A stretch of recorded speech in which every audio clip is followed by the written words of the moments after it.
مست و معمور است، با فکرش از خدا زور است.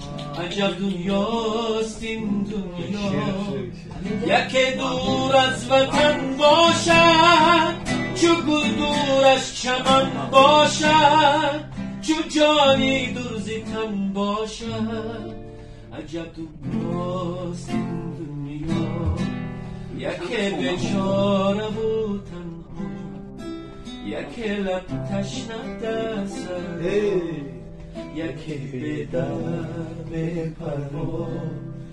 عجب دنیاست این دنیا، یکی چون ماهی در شست، یکی به پول یکی پول مست.